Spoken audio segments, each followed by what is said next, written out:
In the dark and dangerous lands beneath the surface world of Faerun, there's a mystic library that is known to have existed since the dawn of Giantkin, and this library goes by the name of Gravenhollow. I suspect that Gravenhollow could be a place that we'll be visiting in the later acts of Baldur's Gate 3, or at the very least we'll be hearing much more about it.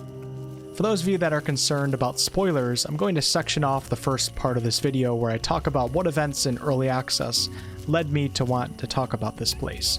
So if you don't want to hear that and you want to get right into the lore, I'm leaving chapter markers below. I'll give you a moment to do that.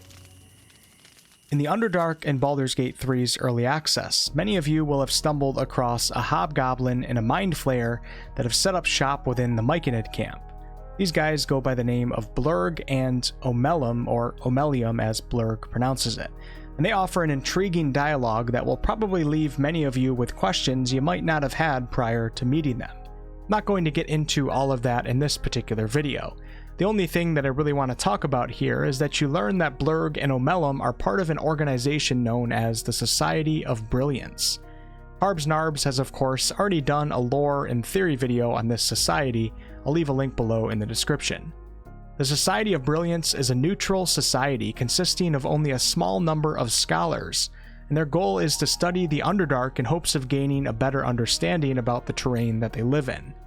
In Baldur's Gate 3, Blurg says that his colleagues and himself are working to improve conditions in the Underdark as it needs not to be such a hostile place. Omeluum, the unusually nice mind flayer, is also conducting some personal research in hopes of finding a way for his species, so mind flayers, to gain the nutrition that they need from something other than eating brains from sentient creatures. If we're not being deceived here, it seems like the Society of Brilliance is leaning towards the good side of the morality spectrum. All good scholars need a library though, and this is where Gravenhollow comes into the picture. Although neither of these two characters specifically mention Gravenhollow, Gravenhollow lore certainly mentions the Society of Brilliance.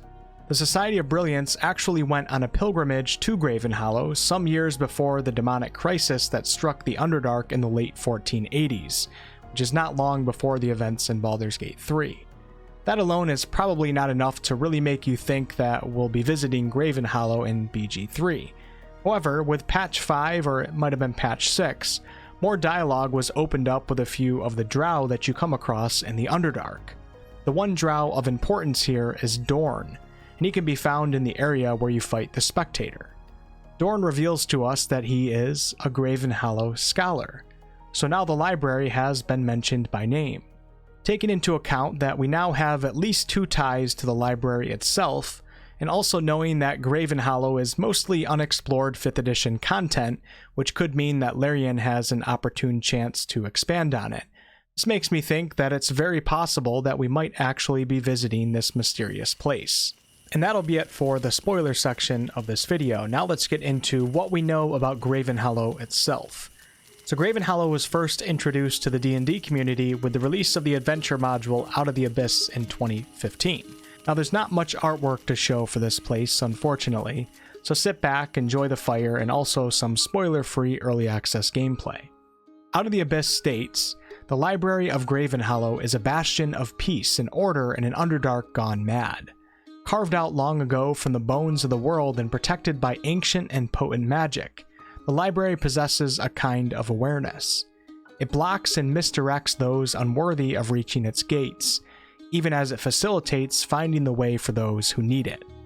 That last sentence is of interest to me because I feel like playing as characters who have mysterious tadpoles in their brains, these characters are obviously going to need help. The kind of help we need is not the help that you're going to get by knocking on your neighbor's door and asking to use their chainsaw. The mysterious events in Baldur's Gate 3 and the weird predicaments that we found ourselves in may perhaps require the assistance of an ancient mystic library. Gravenhollow is a place where visitors will most certainly find answers. However, these answers might not be the ones the characters wanted, or might even be things they never wanted to know. In Baldur's Gate 1 and 2, and even Descent into Avernus, Candlekeep, the famous library fortress on the Sword Coast, provides great help to players, and if we don't visit Candlekeep, perhaps Gravenhollow is going to be like the Candlekeep of Baldur's Gate 3. Every event that has ever occurred in the Underdark is said to be recorded on the countless tablets and cylinders in Gravenhollow's halls, and we all know that Baldur's Gate 3 has a lot of Underdark connections, to say the least.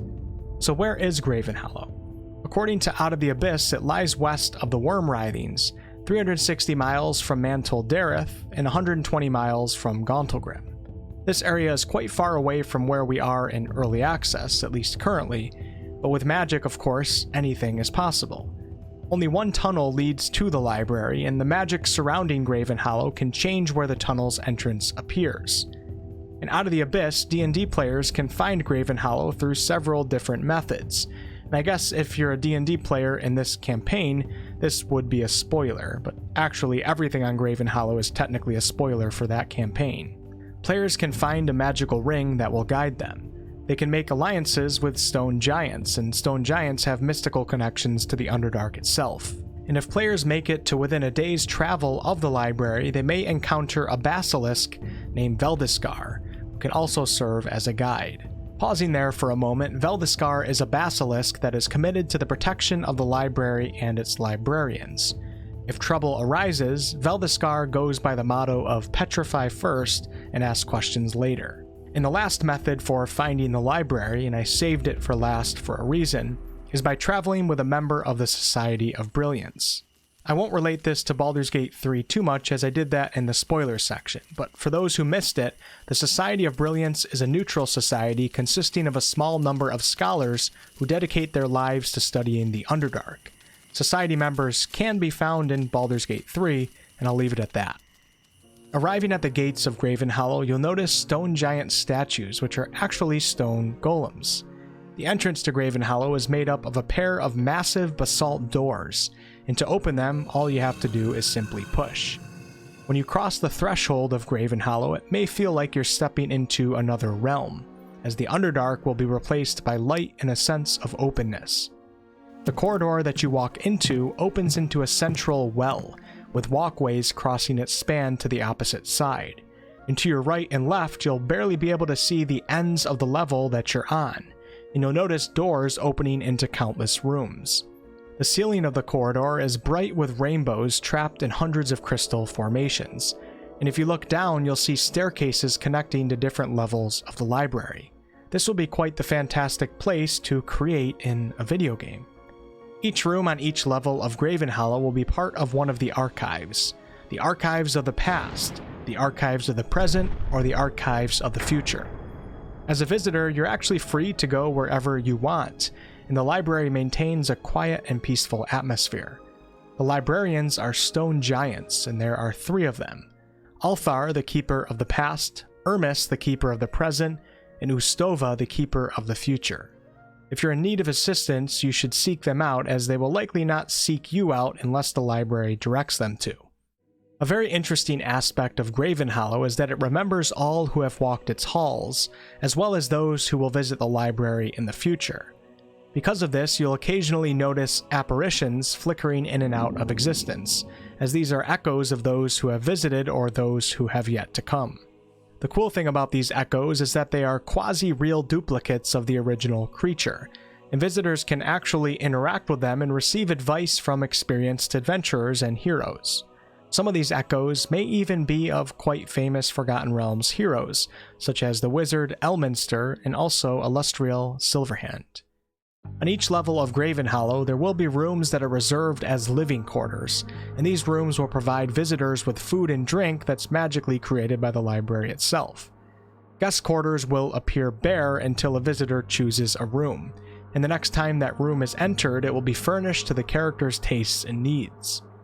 When you're ready to delve into the archives, the written records of Gravenhollow are organized by rooms attuned to the past, present, and future, like I mentioned earlier. The library keeps its written records on stone and crystal slabs, and thanks to the library's Comprehend Languages effect, anyone can easily decipher and understand the runes and glyphs that are carved into the stone. But there's not just written records, there's also knowledge that can be attained through stone speaker crystals. If a creature is attuned to a stone speaker crystal, they gain the ability to see through the veils of time and receive vision from the past, present, and future. These visions will only occur within Gravenhollow itself. When standing in the archives of the past with a stone speaker crystal in hand, one can choose to receive a vision of the past. Using a crystal in the archives of the present, a creature can choose to receive a vision of something happening at that moment. When standing in the archives of the future, the crystal can give a glimpse of what might happen in the future. Players can only receive one vision per long rest, so keep that in mind.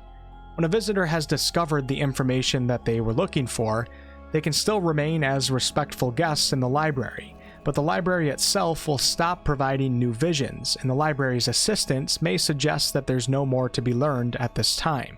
When a visitor is ready to leave, the library's mysterious magic will make the tunnel outside directly connect with routes leading to the character's destined destination in the Underdark. Now, relating this back to Baldur's Gate 3, and this isn't going to be crazy spoiler heavy like the beginning was, but if you don't want to chance it, I'm giving you an opportunity to leave the video now as the lore part is over. Thank you so much for watching. If you guys recall, in the world premiere trailer for Baldur's Gate 3 back in 2019, we were shown cinematic shots of the city of Baldur's Gate, but the city appears to be in pretty bad shape. We also got to witness a member of the Flaming Fist go through rapid ceremorphosis, turning into a mind flayer. And then in the sky, we could see all sorts of scary mind flayer activity. None of this has seemingly occurred in early access yet, and from what we know, the city of Baldur's Gate should be fine at the moment. So if this is a vision of a possible future, I'd say there's a slight chance that this vision is coming from a character using a stone speaker crystal in the archives of the future in Gravenhollow. Now, Gravenhollow mostly contains knowledge about what's going on in the Underdark, but in this case, everything seems to be tied together, and I should also mention that mind flayers that live on the planet of Toril live in the Underdark. One of their most famous cities is called Arindal, the City of Lore Takers, which is one of the earliest Illithid cities on Toril. So if we don't do anything about this tadpole problem and the Absolute, etc., perhaps this trailer is indicative of what the future may look like. And that'll be it for this video. Thank you guys so much for watching. I hope you enjoyed this tidbit on Gravenhollow, the very mysterious library located in the Underdark. Who knows if we'll actually go there or not, but I think this is a great chance for Larian Studios to hop on some newer 5th edition lore and expand upon it themselves. And, since Candlekeep was such a core part of, BG 1 and 2 lore, Gravenhollow could be kind of the future for this series.